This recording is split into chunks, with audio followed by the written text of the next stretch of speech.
ஐ எழுத்தை உச்சரிச்சு பாருங்க, பின்னாக்கு கடிக்கும். ஐ ஐ அது நீண்ட எழுத்து, ஐ இல்லை ஐ.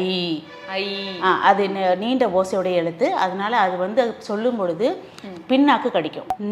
நா, இந்த நா அப்படின்னு சொல்லி பாருங்க. தா பக்கத்துல நா இருக்கு பார்த்தீங்களா, அந்த நாவை நுனி நாக்கு கடிச்சு தான் உச்சரிக்கணும். ஆங்கிலத்தில் தேங்க்யூ அப்படி சொல்றீங்கல்ல, அதுக்கு தமிழ்ல என்ன சொல்வீங்க? நன்றி. நன்றி அப்படின்னு நாக்கை கடிச்சு சொல்லணும். சரியா? ஏன் நாக்கை கடிச்சு சொல்கிறோம் அப்படின்னா, நான் நாக்கை கடிக்கும்போது நாக்கில் இருக்கிற சின்ன சின்ன நரம்புகளில் ரத்த ஓட்டம் சீராயிரும்.